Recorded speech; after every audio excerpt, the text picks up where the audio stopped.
नाज़रीन, ठट्टे में SSP office में अहम इजलास थी गुज़रियो। तफ़सील महमूद बमरे जी रिपोर्ट में। SSP ऑफिस ठट्टे में ॿारनि ऐं औरतुनि ते थींदड़ तशदुद ऐं ॾाढाइयुनि बाबति पुलिस ऑफिसरनि, वॾनि मुंशियनि समेत ॿियनि एहलकारनि खे नए ईंदड़ ज़ैनब बिल मुताबिक़ police trainer, national commission and child rights and curriculum developer specialist Iqbal Ahmed ॾेथो हिकु ॾींहं जी आगाही ट्रेनिंग ॾिनी, जंहिंमें खेनि ॿारनि ऐं औरतुनि ते थींदड़ जिनसी ॾाढाई ऐं तशदुद ते कहिड़ा कलम लागू थी सघनि था, जीअं त उन मुजरिमनि खे सख़्त खां सख़्त सज़ाऊं मिली सघनि। इन ई मौक़े ते इक़बाल अहमद ॾेथो ॿुधायो त किसूर वाक़े खां पोइ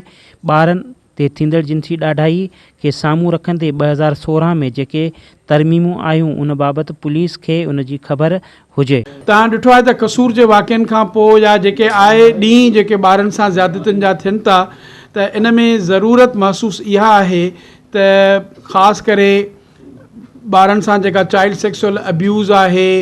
ॿारनि सां जेका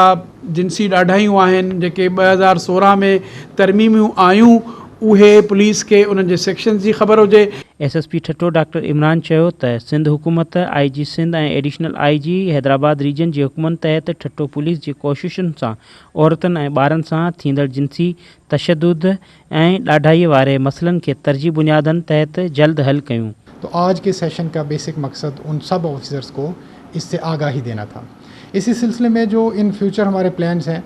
उसमें जैसा कि अभी रिसेंटली हम ओवरहॉल और मज़ीद इम्प्रूव कर रहे हैं, जो डिस्ट्रिक्ट पुलिस ठट्टा का women and children protection cell है, इसमें हमने सीनियर ऑफिसर, जो लेडी ऑफिसर हमारे पास अवेलेबल हैं, उनको वहाँ पोस्ट किया है और उसकी वर्किंग को मज़ीद हम इम्प्रूव कर रहे हैं।